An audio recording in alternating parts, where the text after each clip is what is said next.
Hey guys, what's going on? Welcome back to the Your Forest podcast. This will be episode 11. And today we're going to talk about caribou and kind of reclamation and conservation and how we can work with industry and make this happen. It doesn't need to be a one or the other thing. They can both exist. Today I brought on Dr. Gilbert Proulx. He is the director of science for Alpha Wildlife Management Group and or Alpha Wildlife Research and Management is what the name is. And they do all kinds of studies on all kinds of different animals. And recently he's done a lot on caribou. So he's studied the Little Smoky herd, which is an Alberta herd. And we get right into kind of the biology or the ecology, I should say, of where these animals live, kind of what the factors at play are as far as management with predation and access through fragmentation of the landscape and that kind of stuff. So it was an awesome podcast. He knows his stuff. Like, we could have talked for hours. We did an hour and a half. Is the longest one we've ever done. We could have easily done 5 hours because he was just spitting out information. I barely talked the whole time. It was awesome. Listen in to the podcast. It was great. You guys are really going to like it, I think. This podcast is brought to you by Green Lake Forestry again. Providing resource inventory services for over 15 years. They're the best. So thanks for listening, and here's Gilbert and me. Doesn't get rid of the accent. I haven't figured out that. That doesn't yet. work like that. Okay, maybe in the future I'll figure that one out. I think that's more advanced. Yeah. Right. Let's just get right into it. So okay. Maybe you want to explain kind of your background quickly. How you got into becoming a biologist. Okay. My name is Gilbert Proulx, and I'm a wildlife biologist. And I have over 40 years of field experience. And my involvement in wildlife started very young in my life. I always was interested on the subject. And I did my studies at University of Montreal, University of Quebec at Montreal, and then at University of Guelph. And I work on pretty much all mammal species from ocean to ocean. In 1985, I was asked to come in Western Canada to become in charge of the National Research Program on humane trapping. Okay. And I always wanted to come in the West because of the quality of the environment. So I jumped on the occasion and I came here. And since '85, I'm living in Alberta. We do project on wildlife conservation, species at risk, conflicts between humans and wildlife, industrial concerns, very much in Western Canada from Manitoba to BC. And we do a few projects in the United States and sometimes elsewhere around the world. But we're very much of a Western company now. Awesome. Yeah, no, I remember stumbling upon your website, and I was looking through all your publications, and it just goes back to, right. Hey, I was like, holy man, this guy's working hard. Yeah, well, I've been around. I started working on moose actually, and I was very much interested in working on wolves. And, my supervisor passed away, and I ended up working on muskrat, which was a change and big change from wolves. From wolves, but it was actually very beneficial because there is different school of ideas associated with the different group of animals, and there is different school have different influences on the thinking. They all come back the same ecological principles, but what applies to the wolf doesn't necessarily apply to the muskrat or things like that. So it was really good to open my horizons, and I was able to get a better complete formation. And from there, working with the industry and various conservation organizational group, I think that it gave me an overall background that allows me to be proficient on many subjects. Yeah, very comprehensive understanding of a wide range of things. Yeah, that's right. That's awesome. Right. Yeah. Perfect. Well, I've seen the last couple of years you've had quite a bit of research in caribou, and especially with kind of the attention caribou's been getting in Alberta recently. Right. Let's start off like really basic. Let's just go with because I think people get confused with, they see like on TV, they'll see these 100,000 Right. herds of caribou, right? Like, why are caribou like they're not endangered? What's going on? So maybe we Right. want to explain the difference between the barren land and the woodland. Yes, we have different species of caribou. In the past, I've worked in Newfoundland caribou. I work in where it is pretty much a population on its own. It's not really a boreal caribou, but I've worked in BC. That's the mountain caribou. Right. That's an ecotype. I work in Saskatchewan, Alberta on the boreal caribou.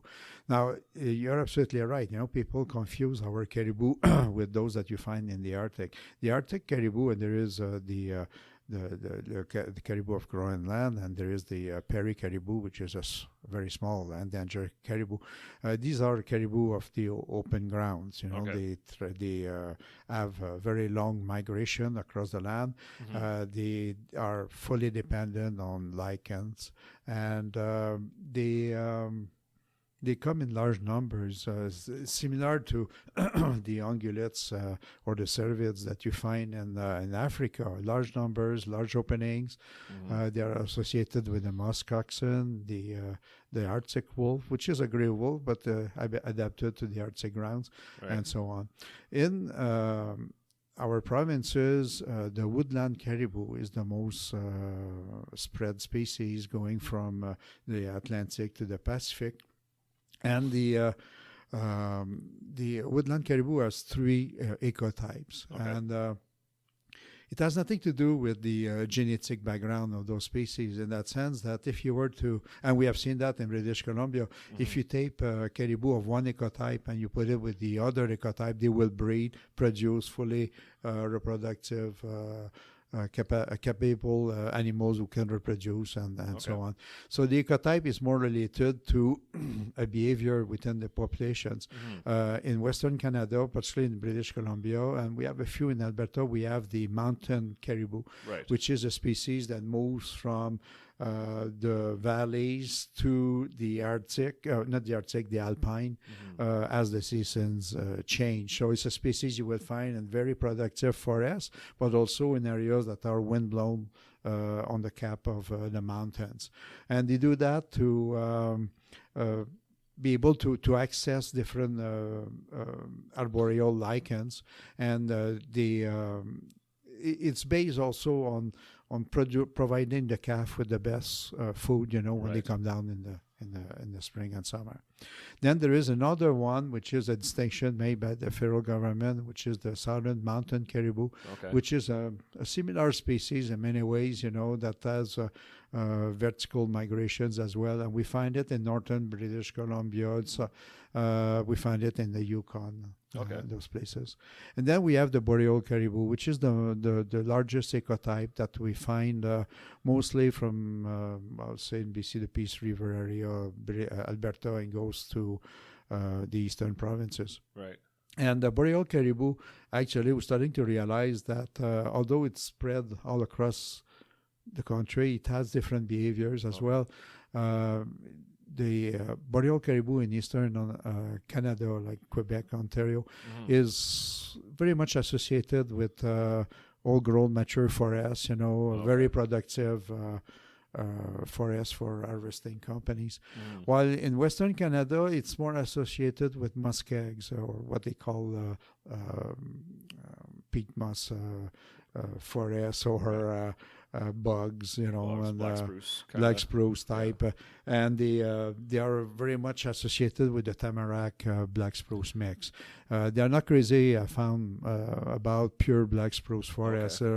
It's caused by the fact that black spruce can get very dense and it's hard to see ahead, and when they reach certain size, they don't produce as much arboreal lichen or terrestrial lichen as some tamarack black spruce Does mix. that have to do with the richness of the site type thing, probably? Oh yeah, it's an organic size. Yeah. It's the size vary in quality, but it's very much a species that likes to see ahead of itself and also be able to reach both arboreal and terrestrial lichens. Now, in Saskatchewan, for example, we have a boreal caribou that live where the shield is, and it's a caribou that will move on further distances, maybe horizontally, than the boreal caribou we find in the plains, Aspen Plains, where the animal is not moving a whole lot. Like your distance between the winter and the calving grounds is minimal, a few hundred meters. Sometimes really? they can go to 1 or 2 kilometers, depending on the landscape, fragmentation, and so on. So we have all those animals, with different behaviors, and it gets confusing. And we see it even within the scientific community, where people will take results collected with mountain caribou population and apply them to the boreal caribou population.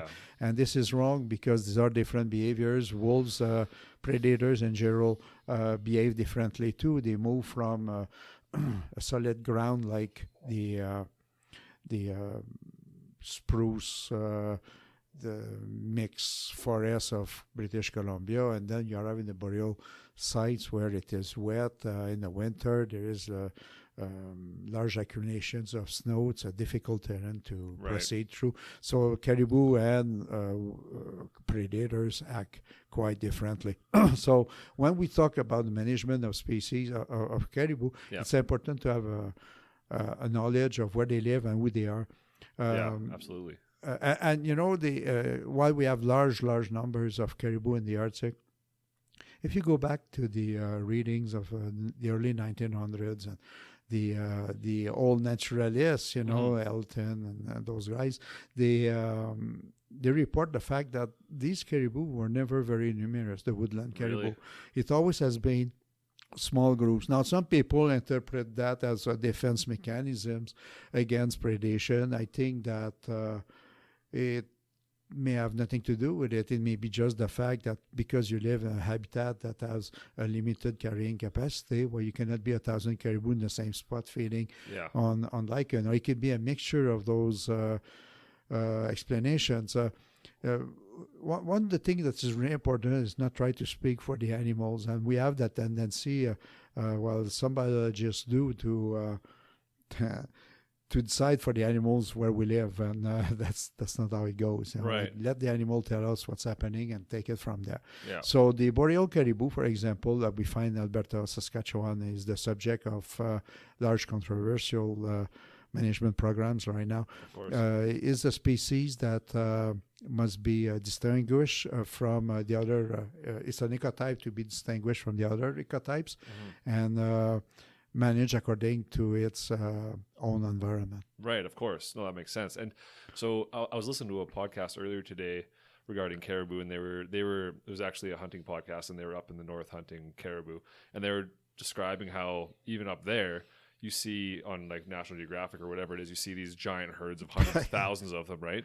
And they say that's not really the case unless there's like a river they have to cross or something. They say for the most part, like, yes, there's that many. But they say when they're out there, they see a group of 2, and then half an hour later they'll see a group of 5, and they're spread out, but there's lots of them, right? Yeah. So even up there, they're kind of solitary in a way. Yeah. And when I was working in Newfoundland, we had there was a hydroelectric development, and I was following 1,600 caribous from the air and on the grounds, and we were coming across groups of 40, 50 females with their young, and then the males were be on their own, 10, 15 males together. We don't find that in the boreal forest. No. Like you said, like the largest group I found was this January, and it was maybe 16 animals together. And when they hit the grounds where they're going to feed, they spread like a fan, and they don't stick together, like you will see. And you will have while you go in the Arctic, you go for a hunt there.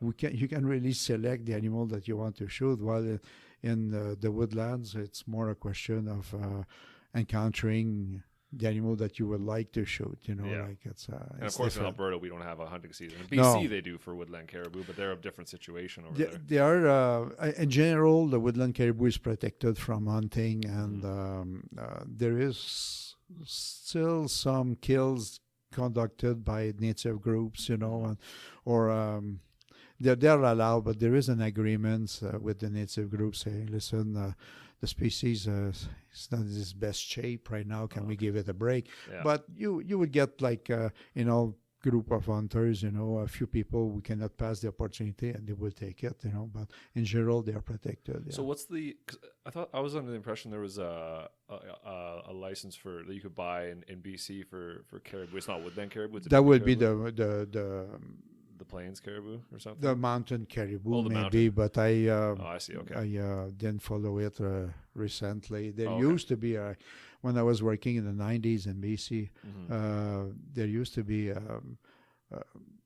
tags for mountain caribou, but we were quite upset with it because we were spending quite a bit of time and money trying to manage their habitat in order to keep alive some of the populations there. And we were saying to the government, like after spending so much money and time, you sell a ticket, and then you go kill the animal. So what's the point here? Like you're in a way punishing the forestry companies by requiring all type of different conditions, and then you go and kill the animal. And this is what we were coming across with the same with the grizzly bear hunt. We will spend thousands of dollars to save an area that had a den, and they will sell a ticket to an American to come and shoot the bear. So it doesn't make sense. It's often the left hand that doesn't know what the right hand is doing. So there is confusion for sure. There is a need to be a bit more comprehensive in our management programs. Yes. Yeah, definitely, and we're working towards that, I'm sure. Right? Well, we all try. It's there's so many factors that impact on how our wildlife is being managed, political, economical, sometimes sociological. That at the end of the day, the scientific aspect of the problem is not being considered. Right, of course. So yeah, on the same, talking about the caribou and just kind of their biology and that, the woodland caribou eat mostly lichens, correct? Yeah, that's right. It's some people would like us to believe that they are not dependent on lichens, but the caribou, even when you go back in the anthropological time, always was associated with lichens feeding. They will feed on green stuff. They will feed on horsetail and mushrooms and so on. But not grass or browse. Well, they will browse even on aspen, young okay. leaves and so on. They have different maybe needs depending on the quality of the grounds and so on. Right. But lichen is still the main food associated with those caribou, which are actually adapted for the proper process of those plants in their rumen. Okay, so is it like are we talking like any kind of lichen, like leaf lichen, shrub lichen, old man's beard, all that stuff? Or? Yeah, the old man's beard, the ground lichens, which names are. I don't know the Latin names. But they are there.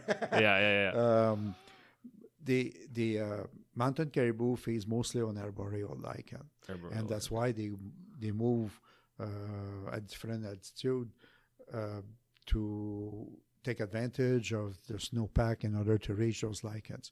In the boreal caribou populations that I've studied, they feed both on the arboreal, which is very well established in muskegs, and the terrestrial as well that you find at the base of those trees. Now, the boreal caribou does not limit its activities to muskegs, although they are really a muskeg species.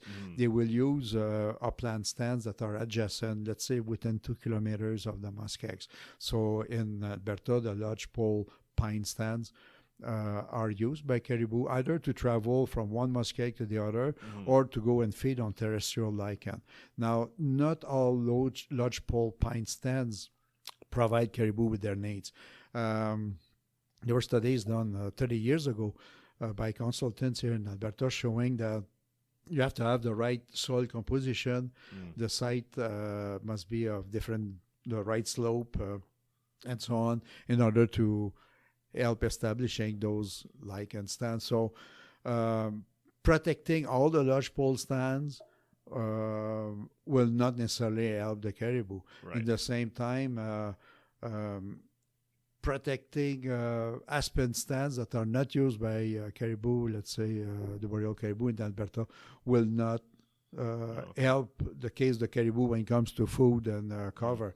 It may cause a change in other ungulates and may cause a change also in the predator level.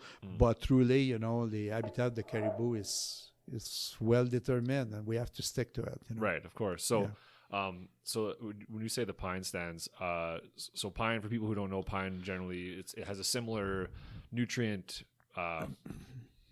requirement as like black spruce does, right? They generally grow pine over black spruce, happens a lot in a stand, right? Right. So I guess there's a zone in there from, because pine can be found on aspen stands as well, right? So that's right. by the time it gets to that, it gets too rich. You're not getting the right amount. You're getting too much nutrients for the lichen to flourish. Probably. Right, and it's being taken over by sphagnum or the other types like that.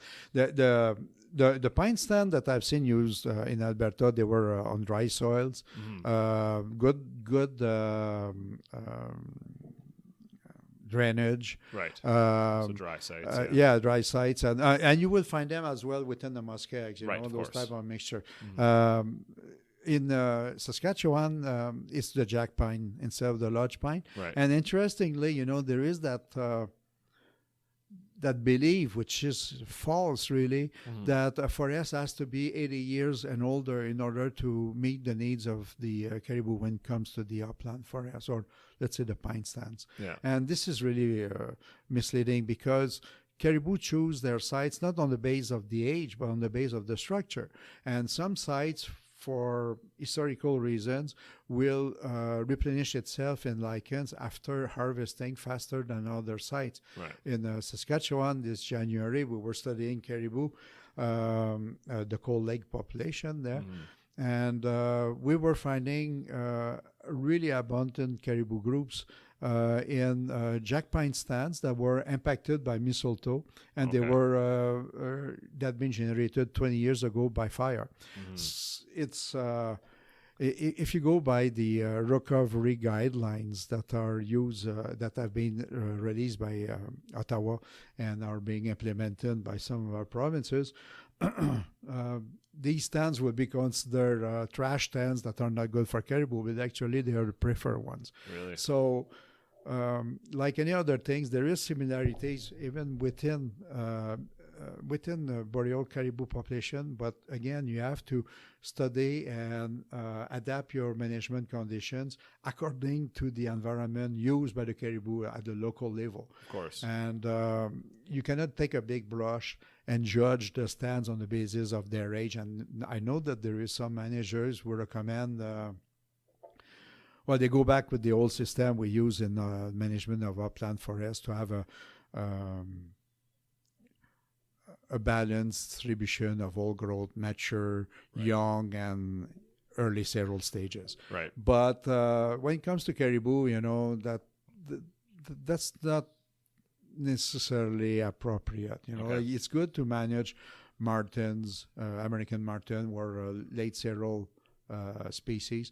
But when it comes to caribou, it's a bit more tricky, you know. It's a question also where your stand is located according to the muskeg and what type of ground productivity those stands have. That's interesting because, well, for like I was telling you here earlier that we do inventories for forestry companies and government and all kinds of stuff. So we fly aerial photography, 3D photography with leaf off, and we use LiDAR and stuff like that. That's right. I wonder if we incorporate a lot of eco-sites into our mapping. Yes. So that gives us a better timber productivity rating and kind of everything that's going on. Yes. I wonder if we could, through our inventories and the use of eco-sites and stuff like that, if we could pull out maybe some of these predicted stands that would hold correct, or not correct, but you know, usually use that have a greater potential. Right. Yeah, I believe so. Rather than just protecting a whole area, like as a first cut, you know, use that type of approach, determine the hot spots maybe,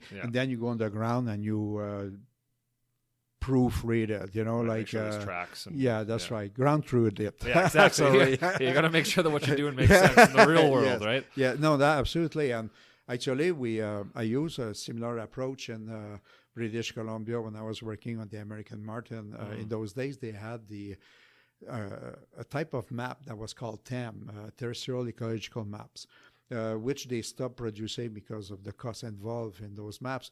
But then they came with PEM, which were predictive ecological maps, which were kind of an X-ray of the TEM maps. Okay. In Alberta, we have AVI, in Saskatchewan as well, and then it's a question of criteria, how you determine what is deciduous, mixed, or coniferous. But if you, with the use of tools like LiDAR, and also a good knowledge of the soils, you could probably do a first cut of habitats that could be good independent of their age. And then we associate that with the proximity of muskegs. That will lead to predictive habitat distribution map that you could go in the field and monitor for the presence of animals and also the presence of lichens and quality and quantity of the lichens. And I think that's the way to go. A lot of scientists, I would say the academic level in particular, love to fall back on modeling, which is okay, you know, but modeling is being done, there is a result, and suddenly those models, instead of becoming hypotheses that you will go in the field to test, they become results. And they are being used by our government agencies to develop programs that are often unsuccessful. We have to stop that approach. You know, we have to go back to the field. We have to produce real wildlife biologists that go in the field, can track an animal, can recognize the signs of the animal, and use those data that are provided by the animals to do a true conservation programs. Managing, you know, in order to save money or to modeling allows you that. These people are very smart with their models, but they do that because it's cheaper and certainly less of an effort than going in the field. Well, we're starting to pay for that bad approach, you know. Of course. It's time to avoid. I just have a book coming out this fall. Awesome. Congrats. I'm sorry? Congratulations. Yes, on marten and fisher. And we are showing in that we compare the habitat of fisher in north central Saskatchewan to central Alberta to north central British Columbia. And these are sites that are 400 to 1,000 kilometers apart. So it's nothing over time for a species to move that distance, you know. Right. So in the past, foresters, not foresters, excuse me, forest managers and wildlife agencies were using a big brush, and they were thinking that you needed all the perfect cover to keep fisher around. Well, we showed there is major significant differences in the habitat requirements of the species, even 400 kilometers apart from one ecozone to the other. And because of that, you need different management programs. That forces professional wildlife biologists to go in the field and go get data. And it's more expensive, but you can come with an end product that is really working. It's the same with caribou. Now, there is a lot of similarities in the boreal caribou populations I've studied in central Saskatchewan and the Little Smoky in Alberta. It's based on the focus on muskegs, and of course the adjacent upland stands differ because of the location of those forests. But there are common denominators, and we can use those common denominators to have a better understanding of why some caribou populations do better than others. It might be a question of larger industry impact, larger fragmentation, or an improper management altogether. Saskatchewan, we don't destroy the wolves as in Alberta, which has become the solution for almost every subject, every problem. No, there's it's such a complicated issue, right? The conservation of these animals, because they are such a delicate animal. It seems like they're impacted by a lot of different things in negative ways. So and there's even people out there who might think that, and myself guilty of it as at a younger age, thinking that maybe we should just let these animals go as a species, because it seems like it's costing us millions of dollars, and it seems like the evolutionary timeline is just up on that species. But I don't think that's really the case. I mean, I think it's it's our responsibility as we've started to make our way into the forest and into the landscape, and we're fragmenting it with logging roads and pipelines and cut lines and stuff. We're opening it up, making it easier for predators to hunt them, and maybe predators just to move into the area where maybe they haven't been historically, right? And I think it's our responsibility to, if it's our fault that they're declining, then I think we need to. It's a crime really to allow them just to fall off the face of the earth because we got lazy and screwed up. Yeah, it's a heritage for our generations to come, and Yeah. I think that we have to invest in those animals. As I said, people who want to stockpile caribou like we do with muskrats, they are making the wrong choice because caribou are not numerous animals to start with, but they always have been there. Of course, we have a major challenge right now, which is climate change, and it will change the composition of some muskegs. It will change the maturation of some of those stands in it may take different direction, and this is where we can intervene to maintain at least the basics that the caribou require. Right. But like we have to work with the industry, and it's interesting because when I say that we have to work with the industry, some people with different views will say, well, the guy is against the industry, and they are really wrong, because it's not a question of being against the industry. It's a question of applying the principles of management at the right place. Yeah. When you stop a company from harvesting a stand of aspen that is located 10 kilometers away from a caribou use muskeg, I think that you're misleading yourself, because the caribou couldn't care at all for that aspen stand, It's completely irrelevant. And it's in the same landscape, but landscape has to be managed according to the site fidelity of the caribou. Yeah. And also we have to be aware of our actions, that if you construct early seral landscapes, well, of course you will favor the production of moose, deer, and of course the associated predators. But these animals are also have their own carrying capacity constraints. Okay. With our usual hunting and trapping activities, these communities can withhold themselves. Wolves don't stockpile either. You may end out with larger packs when you start to fool around with their numbers, and then they come from elsewhere through immigration, or they reproduce, and you may destroy the leading individuals from a wolf population. Right. And you end up with two packs instead of one, and they both reproduce at full speed. So that wolf business has been an example of really, really poor management understanding. Poor management and poor understanding of our wildlife communities. And this is where we're at right now.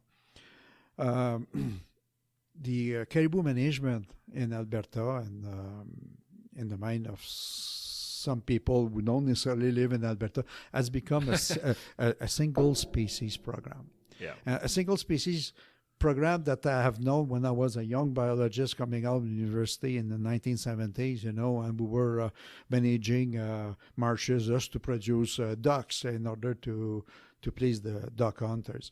And we soon realized that you will maintain a more sustainable fauna of dogs, geese, and so on, by producing muskrats habitats and beaver habitats, and maintaining habitats that are much more complex. Of course, and that won't be subject to drought or flooding as easily, and so on. Yeah, to protect the ducks, you got to protect what creates their habitat. What That's creates their right. habitat? Their beavers and muskrats create their habitat. And in 1970s, when I started my master's studies on moose, interestingly, in those days, the belief was that, and it was a very single species management in those days to please the hunters, was that forestry was the worst thing that could happen to moose. Right. And I remember I did a study in northern Quebec, and I was showing that moose, when they have the right habitat, they don't need thousands of acres. They like to stay on a daily basis in small confined areas.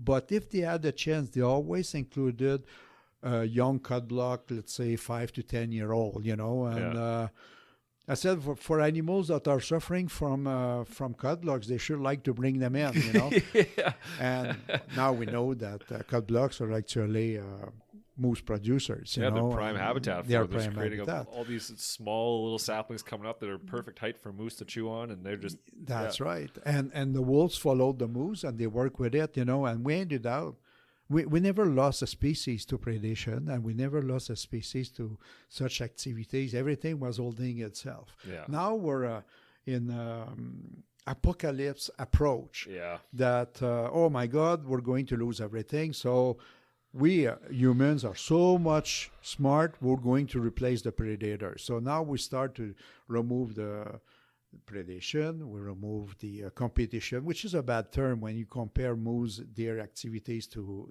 caribou. It's not truly a competition. It's more animals that share a landscape, you know, and they have different needs. Yeah. But we think that by destroying all those communities, caribou will come up. And there is a project on table right now in Alberta where they are going to produce farms of caribou where they will fence an area and they will destroy all the predators and all the ungulates, and they will create those caribou that will probably be stupid because they never saw a caribou or a moose, another caribou, a easily wolf or a predated moose. after they're let go. Easily predated, and this is a program. I was in Australia this summer, and I met with people involved with such an introduction, and it is continuously a failure because the animals are just too naive, you know, even after you try to teach them to recognize one predator than the other. Well, you'd think that putting them in a fenced area too.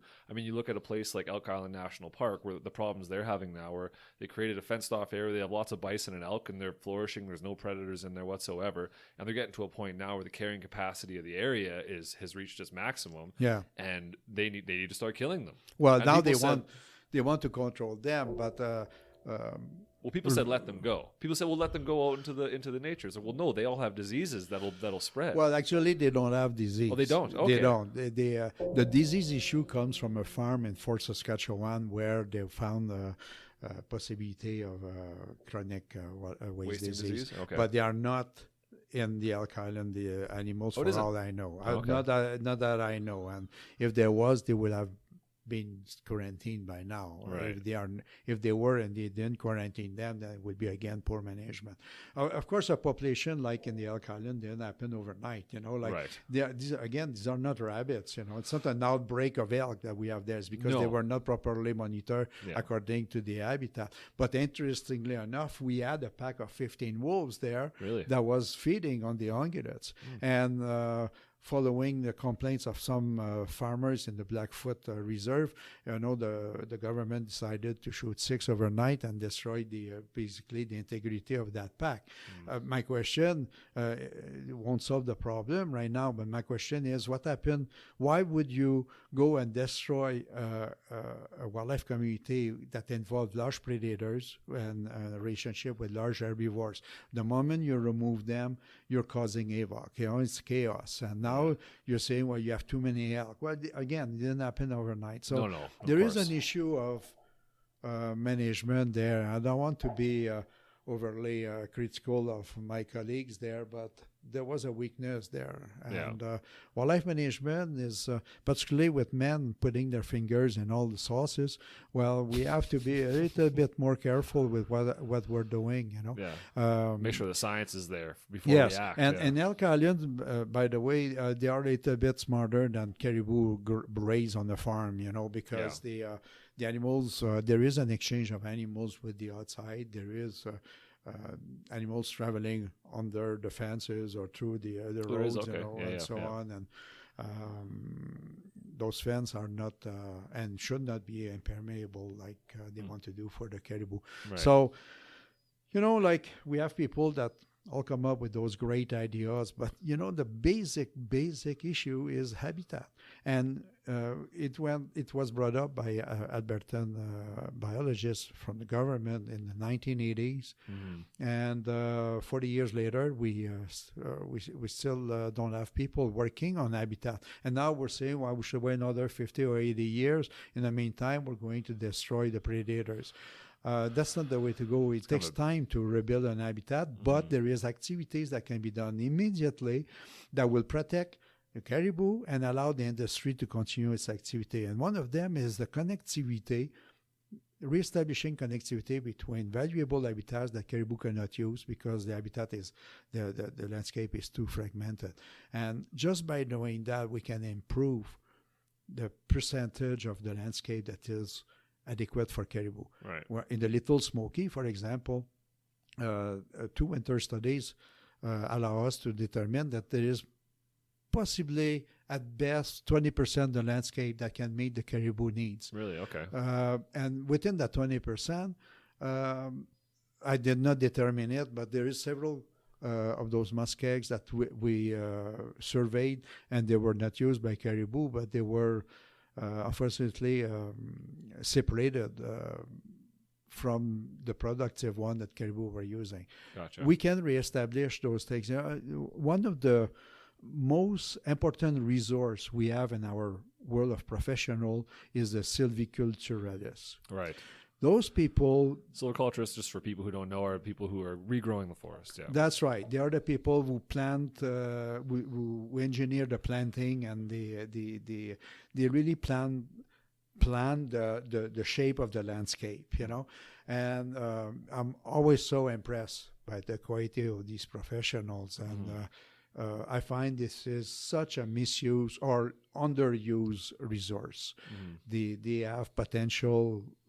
It's amazing. And if you sit them with the right wildlife biologist, we can develop landscape that will be win-win situations for industry and caribou. Right. And when I say industry, people think a lot about forestry. And of course, forestry removes big chunks of habitat at a time, and they don't really go in the muskegs. The wood value isn't there, but they will go in adjacent pine stands. Again, using silviculturalists, better survey programs, as we were talking, inventory programs, and a better understanding the soils, we can determine which of those stands do not go there, you know. Right. You create buffers on those situations. That's right. Yeah. And you work with it, you know. But there is not only forestry. There is oil and gas industry that caused several issues, you know, with numerous entrances in the caribou habitat. A lot of disturbance by the continuous presence of individuals there. And sometimes some of the activities there could have been postponed to let the animals breathe a bit and do their activities. There are things like reducing the speed on the roads. We had applied that in Newfoundland. And if there was a caribou on the road, you were not allowed. You had to wait the caribou passes. And I've seen groups of 24 caribous in Newfoundland to wait 24 hours until the traffic stopped because they are nervous. We changed the rules. People had to stop, and the caribou crossed. In the Little Smoky, I was observing a caribou on the road one day. And there is a truck that came at 80 kilometers an hour easily, you know. That caribou, he didn't last long on the road. He just moved out. And they remember those type of situations. So there is basic common sense rules we can apply. Right. And then we can work with industry in general and say, well, listen, there is a lot of richness in our grounds, in our forests, and so on. But that doesn't mean that you need each and every inch of it. You know, there is aspects of the management that require that you stay out of some areas, but you can do it at the expense of another area. And we had, when we were managing for late several mature and old forest communities in British Columbia, we had done a deal with forestry companies where some landscape would be left not totally intact, because if you don't get involved, sometimes nature will change by itself, you know. So you're trying to do again a win-win approach. But we had said you will reduce considerably your activities in some of the stands there, and in exchange we will give you stands in an adjacent landscape where it's less used by late settler communities because of the history of the area. And the wood was valuable, maybe it's a bit smaller, but there is a compensation volume-wise. So it worked out. Right. So how long do you think it takes for like these types of these lichen-rich areas to come back after they've been, like, say they were harvested, or burnt or something, how long would it take for something like that? It varies with the stands. Of course. It varies with the areas. Like there was a study done, I would say over 20 years ago by Paul Woodard from University of Alberta, who studied stands with lichens in Western Alberta. Paul, he taught me fire ecology, Yes. Yeah. And the more stands he was studying, the more variation he was getting in his data, which is weird because usually when you increase your sample size, you reduce the variance around your data. And it was just showing that the diversity of sites cause a diversity of lichen reactions. Of course, yeah. I was just talking about those lichen stands in Saskatchewan. There were such rich lichen areas for caribou that were only 20-year-old. I can go in older lichen stands that would behave differently because of the water table change. Levels, the vegetation is different. The lichen is not worth the trouble to go there. Aspect and so on. Yeah. So I'm not. When it comes to caribou, I'm not a big supporter of thyme and so on. And sometimes, in some areas you will disturb the soil, you will improve the lichen. Some other areas you should not disturb the soil, and the lichen is there and will maintain itself. Right. So maybe even in those areas where you shouldn't disturb the soil whatsoever, you can do maybe winter harvesting might help a lot. That helps quite a bit, as long as you don't cause too much compression, on the trees and break the root systems, networks, and so on. But a lot of companies, like in Saskatchewan, they will work with winter harvesting. Yeah. So the ground's frozen and you're not affecting those. You're not impacting in the same manner, and the caribous stick around actually, Really? And even in a cut block. I have cases where we had a harvest going on in winter. Yeah. And 2 kilometers away, the caribou were laying in the muskegs and chewing. Not more nervous than that, These were not habitats they were going to. Right. What is bad, though, is if you have a stand that is not overly great for caribou, but is used as a connector, as a corridor. Travel corridor. Right. Yeah. And then you go remove that, and then suddenly the caribou has to use the forestry road to travel across large distances. So what's sorry, before you move on. So if you were to cut that, what makes it difficult for them to move across it? Because now they become an open target in the wild. In the open, there's no more cover. Gotcha. Okay. The walk is different.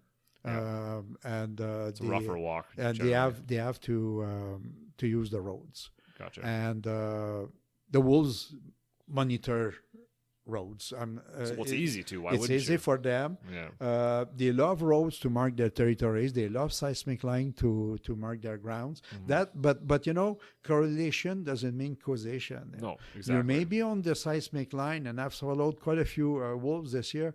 They go on seismic line. They mark their grounds. They come back. They mark their grounds, and they see what's going on. They pick up a fresh moose or elk track. They go on the animals. And they pick up a caribou track. They don't necessarily go in it because that caribou track is going in a muskeg. They are not interested at all in going there. Even in but winter? In the winter, yeah. Even in the summer, many of those areas are such swamps. You cannot really walk there. And caribou, let's not forget the wolf is a body with 4 toothpicks. That leg goes far into the ground. So while they don't have snowshoes. And so they don't love that. But if they can encounter and surprise a prey on the road or in a clear cut, the chance is that the risk is they will kill that prey. Of course, right? Well, we take the path of least resistance. That's right. Yeah. So again, it's a question of planning our landscape appropriately, right? And sometimes be more on the conservative side and saying, we will leave a larger corridor here because they are located in between 2 important muskegs. Right. But if companies can continue their activities and that's the P to price, the price to pay. Yeah. Sorry. That's all right. If it's the price to pay, I think it's a win-win situation. Well, of course, I think these companies can exist on the landscape with. It doesn't mean we just have to change the way we do things a little bit, right? Like we've done it in the past with watersheds. We've created buffers. We've done it with ground nesting birds and with other kind of stuff, right? So we've done these things. We've altered our plans to try and protect these resources because they are a resource that we want to protect as well, right? That's right. And I don't see why we can't continue to improve and become better. And we might lose a little bit of annual allowable cut, so we might cut back a little bit, maybe lose 10%, 20%, but we're still working and we're still managing the landscape, but we're keeping everything as biodiverse as possible rather than so it's I don't think anybody out there is against caribou, right? Nobody wants to kill them. No, and forestry companies are not there to destroy the caribou. No, they are getting very frustrated and annoyed by some of the proposed programs because nobody sat down with them to work with them on those. And we have to pull away from the basic maintenance of age categories and the old techniques and so on. We have to be thinking outside the box, sometimes try things, and we have to use the resources of those companies to improve on some muskegs and reinvent some of the muskegs. Muskegs are like forests. They grow. They eventually become less productive. You can go in, change the structure of the muskeg, allow for better connectivity, and so on. So, we're at the stage, unfortunately, where I don't know if it's laziness or lack of understanding of what's going on there, but we have to go back to professionalism. We have to go back to wildlife biologists. We became wildlife biologists because they love nature and they wanted to be part of it. Yep. Nobody became a wildlife biologist, or I doubt someone became a wildlife biologist because he wanted to please the whims of a politician or to become, let's say, a bioinstitute for big, large companies, that want to take all the ground themselves. Yeah, same thing with foresters, right? Like every forester I know, nobody got into forestry because they wanted to cut down the whole forest and make as many houses as possible. They got into it because they want to protect the forest, and they know the best way to protect the forest is to be the one managing it, to be the one taking care of it. Because if it's not worth anything in the public's eyes, right? If the forest isn't, nobody will want to keep it. Yeah, if it's not worth dollars, people aren't. It's going to go. It's just going to go because it's not going to be managed. No one's going to be keeping an eye on it, and it'll just slowly disappear as people cut it willy nilly and do whatever they want. So same thing with biologists, right? That's the same. We all got into it because we want to try and protect these resources. Yeah, and manage them properly. Yeah, conserve them and manage them properly. Yeah. Like the Little Smoky, there is a wildlife community there. When I was doing my studies, that was in many ways as complex as Jasper, distributed differently because we had industrial activity around. But don't fool yourself, in Jasper, animals are being displaced sometimes by tourism activities now. Yeah. So we built a highway right through the middle of it. Yeah, it's another type of industry. It may not be as apparent, but when you have suddenly 100 tourists who come out from a bus and invade a forest, it's a kind of a freak out situation for many animals. Of course. Right now, with the management program of killing the wolves, which is an apex predator, you have an impact on the whole food web of the area. We're losing through poisoning because they use strychnine to kill wolves. Yeah. We're losing wolverine, we're using marten, we're using fisher.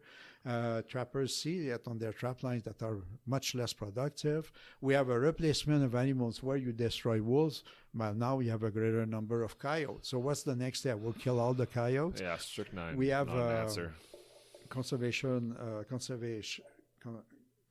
officers will release trouble grizzly bears in the area. Well, those grizzly bears in the spring, they feed on calves. You're not improving the situation, and so on and so on.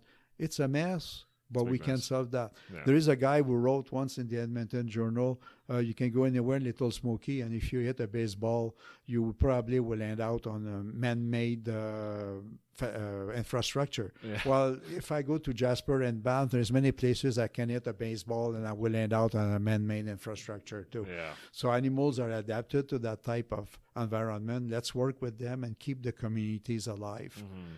So we're at a point right now where we just need better professionals. We need people who are educated, who understands communities, Yeah. and we're willing to work with other professionals from different fields. Yeah, and put the boots on the ground and get the real information. That's right. Modeling is awesome. Modeling works great for getting us down to where we need to be for focus. Absolutely. But once we get the modeling, we get the focus, then we can go out and get the real information. Go get the real data. It's like with LiDAR, it's like with AVI. AVI tells you a lot of information. Mm-hmm. You still need to go on the ground to see your understory. You still need to see... ages. You know, like a stand it needs at least 1 hectare of the same species to be called a stand, you know, but in some places the interspecies is such in between different species that not one species gets the value of the stand, but altogether they create their own mix that is valuable for wildlife. Most of the stands that I take care of in a day, they're mixed wood stands. That's right. There's not a lot of only conifer, only deciduous, or only except birch. for plantations. And again, there we have to rework those plantations because, well, I know in British Columbia we had that pine bark beetle infestation. Yeah. Well, you know, maybe if we had planned our plantations in a different manner, it would have helped in the long run. Yeah, I'm not sure. That was a tough one because that was another perfect storm, right? Climate change came in at the right time, and exactly mature, and we had all kinds of all the factors came in perfectly and just created the perfect storm. And that was actually a case where we had to fall back on large cut blocks, on large areas in order to discontinue the landscape, you know. And there was too much of a stand-by-stand conservation approach there when you dealt with, without knowing, creating a cookie cutter landscape, you know, and we were helping the beetle to move with the warm weathers. Yeah. So, well, that's a lesson well learned there, you know, and I think that,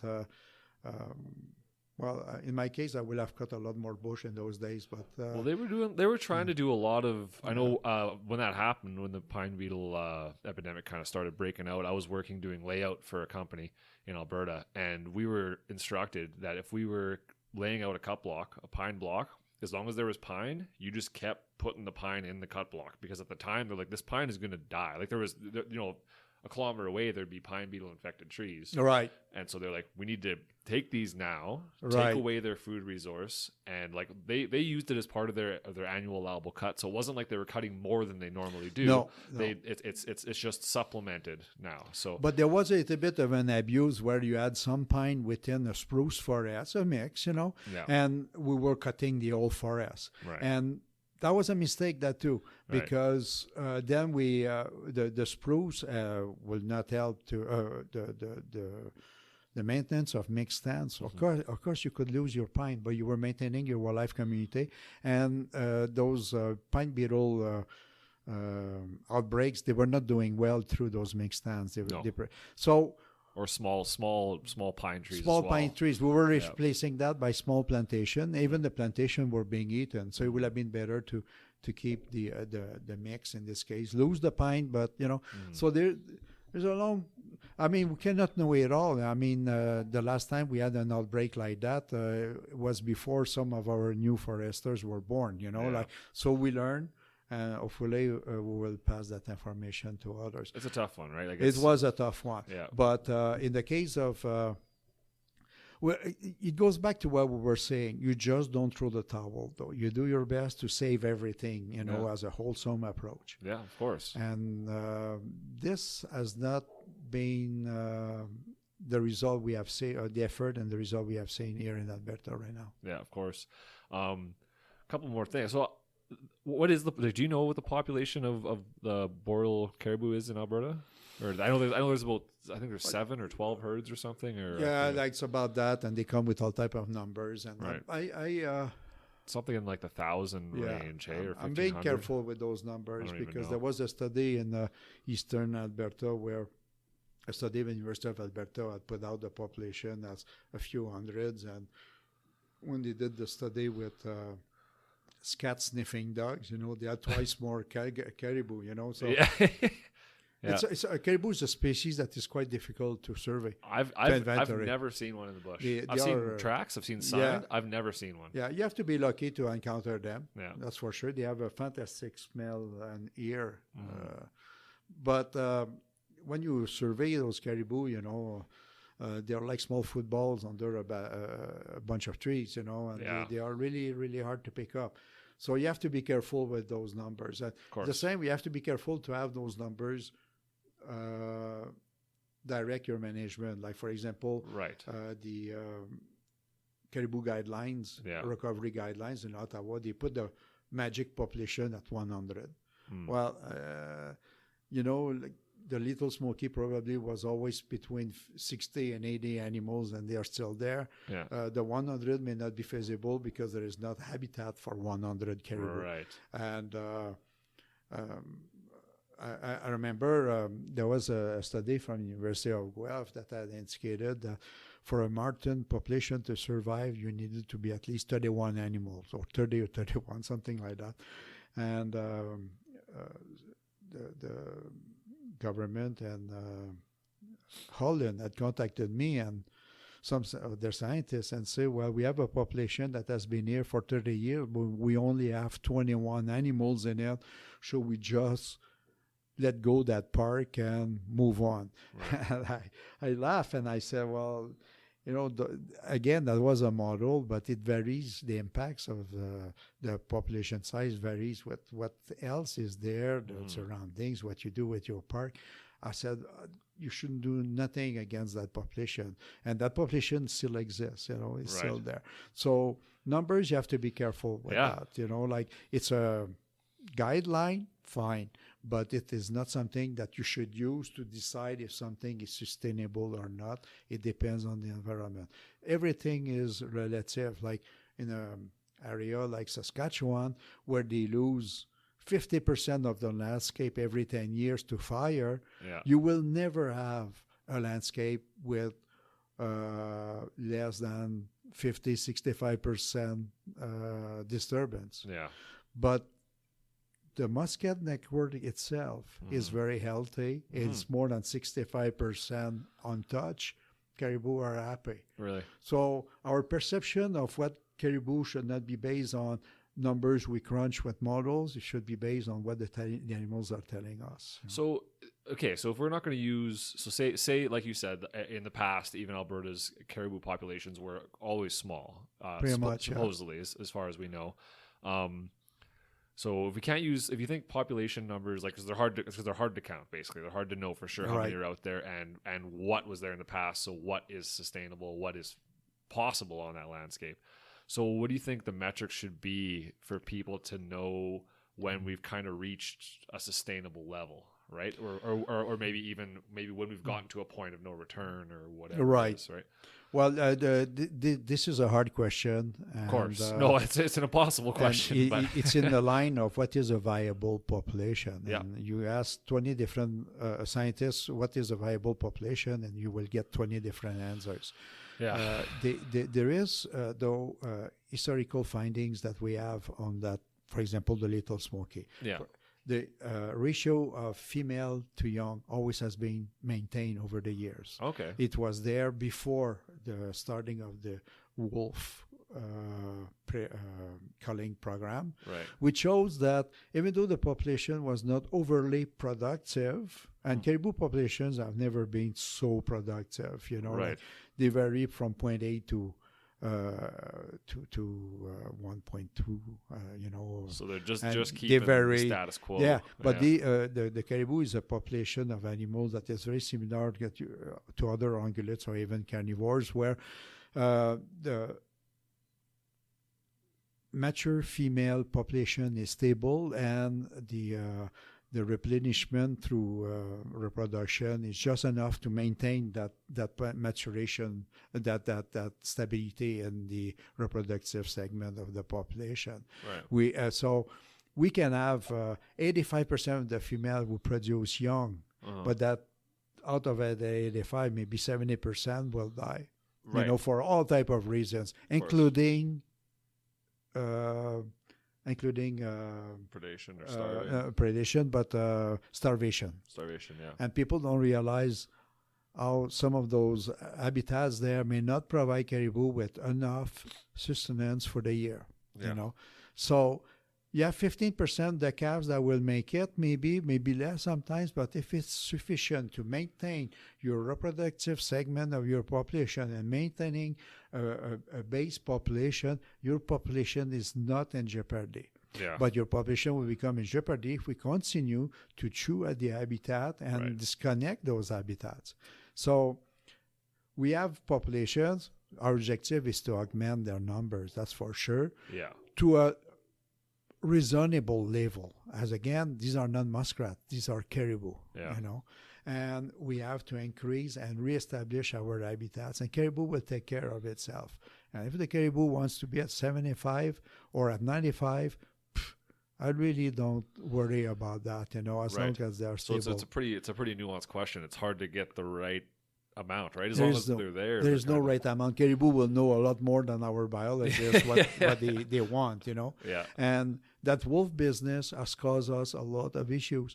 When they started to shoot the wolves in 2005, shoot and poison the wolves and snare them, which is another mess. They even snare caribou in some places. Really?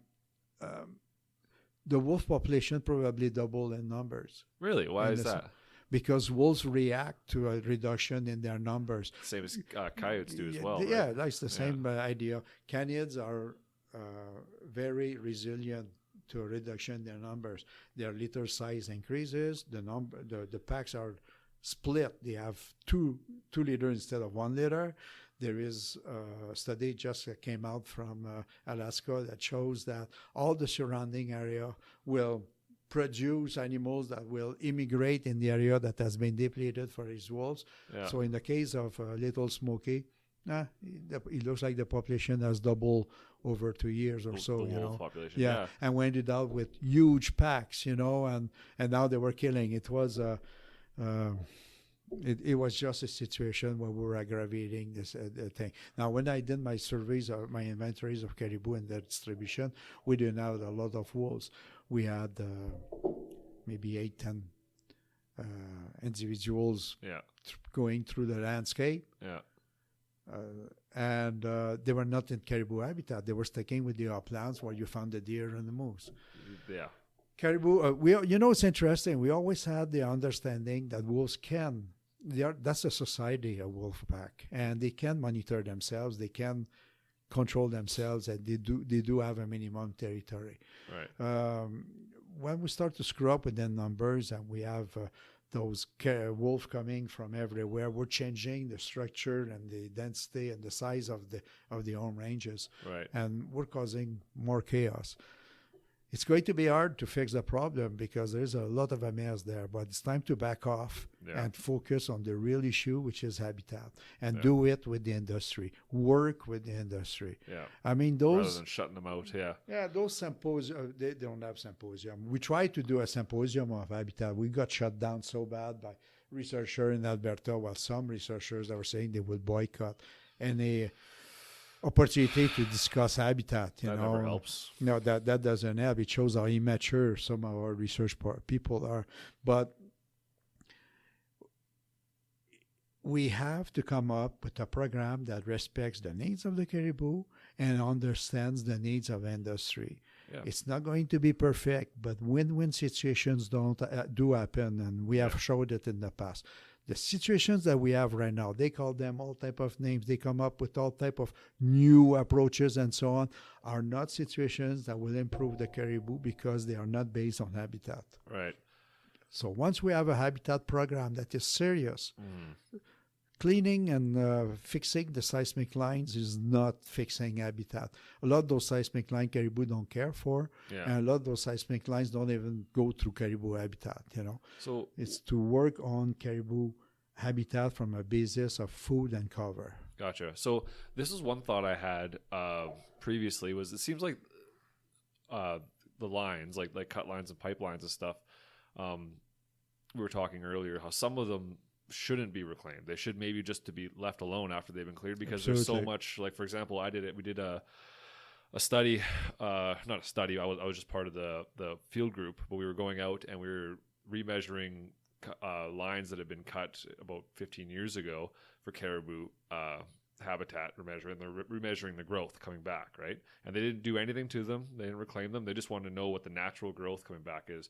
And there's places where I'm counting 300 trees in like a 10 by 5 meter area, and there's 300 trees coming back, and it's all got alder coming through, and they're talking about going back and reclaiming it. Like, leave it alone. It's reclaimed. Like, it's as far as visibility and ease of path. Yeah. Like, it's easier to walk in the bush than it is on the line at some points, right? So absolutely, and wolves know that too. Right. So I wonder if, when they're fresh, of course, I think they open up the corridors for the wolves to travel and easily spot prey. But I wonder if it seems to me like one of the big things keeping those lines open is like ATV access, people going into like the Little Smoky area and going on quads and taking them through pipelines and cut lines and stuff and opening it up again. All right. Do you think that has an important role to play, maybe restricting ATV activity in those areas? That would help restricting ATV activity, there is no doubt, because we're, again, opening the line, Right.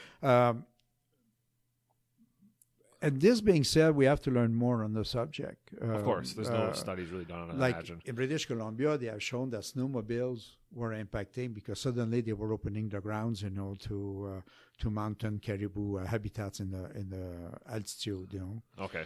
But there is a study that just came out in the journal Canadian Wildlife Biology and Management on caribou in Newfoundland. The people there travel from village to village using snowmobile lines that goes through caribou habitat.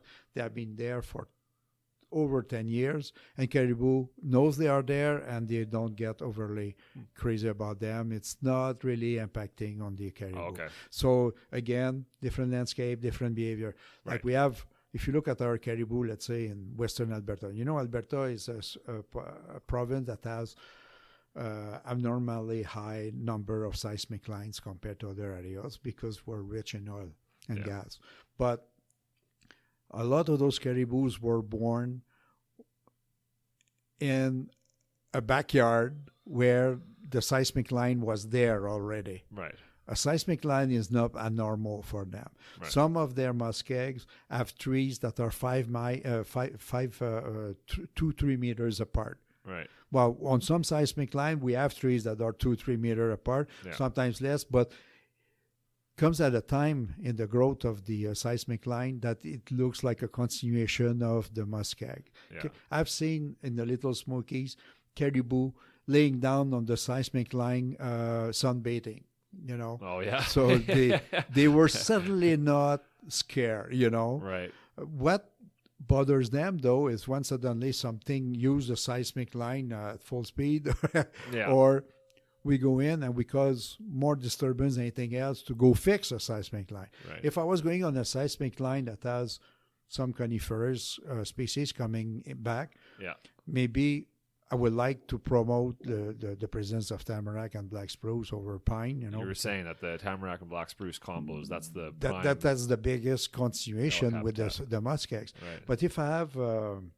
wall of alder, if I had to do anything that's make seismic line, I would just cut the alder. Right. Or spray it with Roundup and get rid of it. Okay. Because in Saskatchewan, for example, we had an area we were concerned caribou were getting too close to the highway and they could become roadkills. Yeah. But we encountered a wall of alders and the caribou would not go through that wall. Oh, really? And we said, wow, we can use that buffer to protect the caribou from the right-of-way of the highway and force him to go to a safer place, where then the people can see the caribou crossing from further away and so on. Right. That was a natural solution, So again... But it's a problem in a place like if it's a cut line through the middle of a bog, then you have that wall and they can't go, You have to, so you have to manage according to the structure of the landscape there. Right. And we do that in upland forest, where you have a tight corner and you may have a moose right on the other side. Well, you can kill the individual driving as well.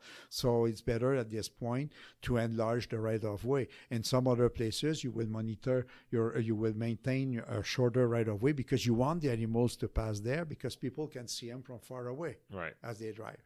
It's all part of landscape management. It's so complicated and just it's not like there's any one solution, right? Like we can't just stop everything or start everything or kill all the wolves or do all. It sounds like it's a very complicated question. It requires a lot of people from a lot of different industries, a lot of That's different right. backgrounds to get involved and come together and work together and not That's get right. upset about so-and-so's intentions. And to each his own. You Yeah. know, like a biologist that is being asked to develop a road Yeah. through a forest, his role might not be as safe or as good as if it was an engineer. Right. So the biologist must sit down with the engineer and say, this is my problem. This is what I want the road to do or not to do. How can you accommodate me? Yeah. And when it comes to vegetation, you sit down with silviculturalists and you're saying, this is what I want to accomplish, Right. connectivity-wise and so on. How can we work it out? I think You know? I think with And, to this day and age, with the communication kind of being so easy now, Right. I think that it seems to me like that problem might the internet might prove a solution to that, right? Well, Where that people helps can- in a way. And we have Yeah. Specialists in other countries that reestablish tamarack muskegs Mm-hmm. that we do not connect with because we have an approach and we stick. We have blinds, and we don't look sideways here. Right. You know, like, so we have to work with other people. It looks so obvious, and it is so not much happening. You know, Yeah. and when they are. I hear from those agencies and university departments saying, "Oh, we're a multi-discipline approach." Well, no, I'm sorry. You have to have the right professionals around the table as well. Of course. So it's very, very frustrating. You know. Yeah, So, I hope that we can come together in this and try and figure this out. There's one other thing we've gone through a lot, and there was an interesting article I read a month or two ago in somewhere in BC. It was kind of a catch-all. The title was "Killing Moose to Save Right. Caribou." right. Maybe you want to speak to that kind of just a little bit Well, briefly. right now we have a mentality in Western Canada and United States. It's particularly Western North America, where when something goes wrong, we have to kill some stuff, and we think we solve problems. You Right. know, in that particular study, which had the issues with some of the protocol there, Right. they reduced the number of moose, and by doing so, the wolf reduced itself. Right. And that it's- was supposedly in places where before they opened up the area, there wasn't any moose. There was a few moose, Right. therefore a few wolves. But when they opened it up, moose came in and more wolves came in. Right, so they Right. killed the moose and they reduced the wolf. Right. You know, it has been done naturally. And this is something we had said in the past. How come you're so worried about the number of wolves when wolves can regulate themselves Right. according to pre-availability, you know? Like they could have done something different when they opened the forest and they did their cut block. They could have maybe done a clear cut without leaving patches behind, which caribou wolves will use to their advantage because Oh, really? the not wolves, I said the moose. Oh, the Like, moose moose will, yeah. because moose likes to have his kitchen in his bedroom. So Right. if you leave if you leave islands of forests Yeah. to meet somebody with their state purpose, Yeah. and you end up providing moose with cover and his food beside, you know, well, Yeah. you're not helping yourself here. You could have managed your cut blocks to reduce the recolonization by moose. You don't think they would just just be on the edge instead of being They in the could be middle? on the edge, but there Yeah. you can do a change also of your vegetation within your cut block and just favor your planted trees at the expense of your deciduous regrowth. Right. So in other words, you're cutting on the food of the moose. If the moose is in a spruce forest with little understory, they don't have a whole lot to feed on. No. So they just won't prolific. They won't be prolific in the area. Right. And wolf won't be prolific either because there will be wolf. They're showing studies. There's studies that have shown that wolf increase even in size with the presence of of moose because they do well with that species. Isn't that amazing? Like that they adapt really, really well. So it's wild. Like what you were saying before about how canid species, when they notice a decline in their population, they'll actually increase litter size. I read a book. I'm forgetting what it was, but he was talking about how they did a study on coyotes, how they do that, right? And when they do their howling in the middle of the day or middle of the night kind of thing, they're actually doing a type of a pseudo roll call. They're doing their inventory, their own surveys. Their own surveys. And when they hear less, then there's something genetically triggered in the females' bodies to actually create bigger litter size, which is crazy to me. Like I don't even understand how that's an amazing adaptation. But well, it's interesting. Again, we're shortchanged the behavior of those animals. We think we know it better. Yeah, I am doing a study right now on bounties. Is it justified to kill wolves and coyotes to save cattle? Right. Well, we're finding actually cattle is not very much eaten by those animals. There is exception in some parts of the province, right. But in northeast, in the eastern part of the province, coyotes and wolves don't have any impact on cattle. We're speaking with farmers because they're paying the counties pay $25,000 a year to shoot coyotes at bounties there. Mm-hmm. We're speaking with farmers. Some farmers have a den of coyote with their young right in the middle of their herd, the cattle. And they don't bother them? They said, we want to keep that den. They don't bother my cattle. They keep the other coyotes outside. Huh. They are almost like dogs, That's interesting. I've never heard that, yeah. And we had several cases like that in both St. Paul and Two Hills where farmers don't bother the coyotes. If a coyote, because he's a delinquent, decides to eat a cat, he gets shot and that solves the problem. Right. But if you have coyotes feeding on calves and you go shoot a coyote 20 miles away, you did not solve your problem. Right. So again, you have to know your animals. You have to know these animals are living in your community and you're part of the community. Yeah. It's the same with the wolf. Yeah. And you don't want to destroy an entire, and you don't want to kill all the wolves to save the caribou either, right? Because the wolves are also part of that They landscape. are part of the thing. And there is some people in the past, their name escapes, saying that the success of a long-living caribou population is in the hands of the wolves. Because the wolves will remove those animals that maybe are not fit. They will be they will maintain a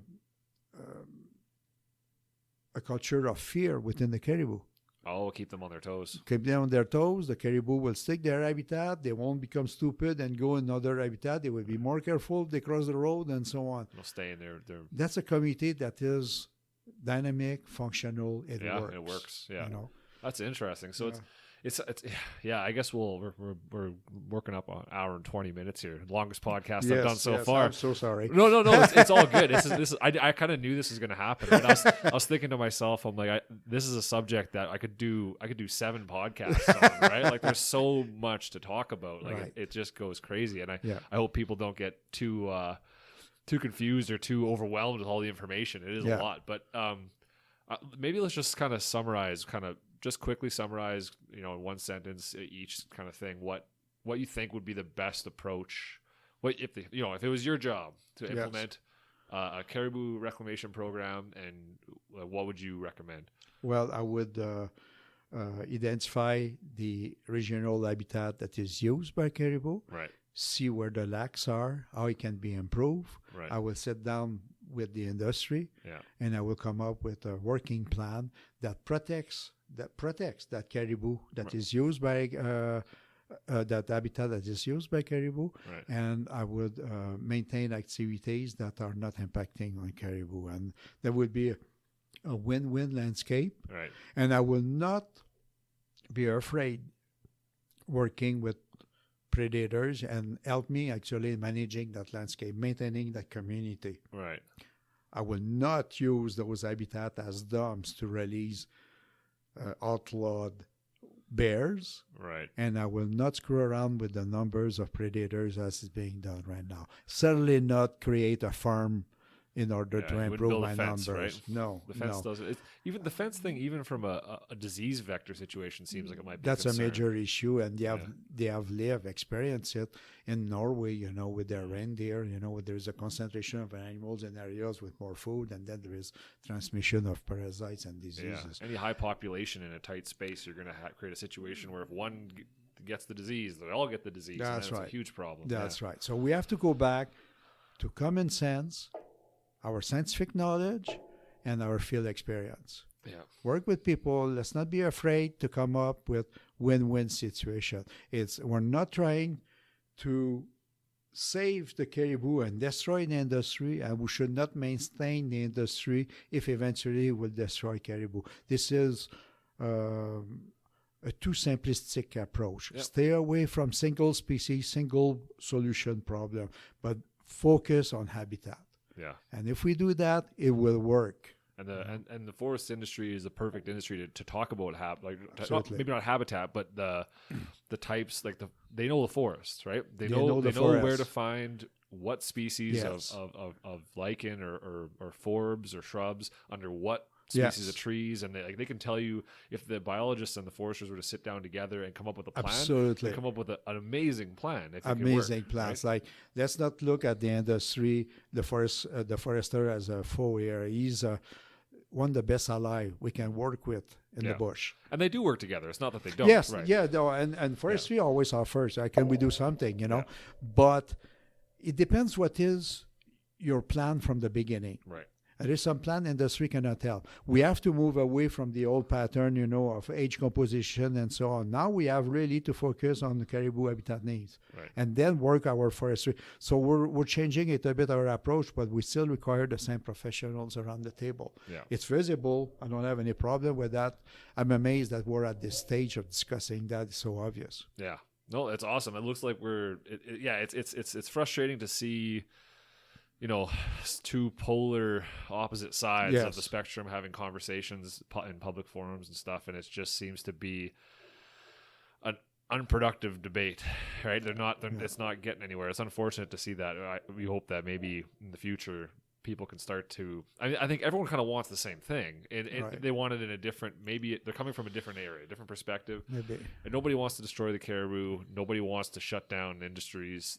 We need to find a balance, and the balance can happen, right? Like Yeah, it's the balance possible. must be based on scientific objectives here and socio-political objective. But let's be careful. Yeah. There is a science behind the management of wildlife and environment. Yeah. Yeah. It's important to keep that scientific integrity and not.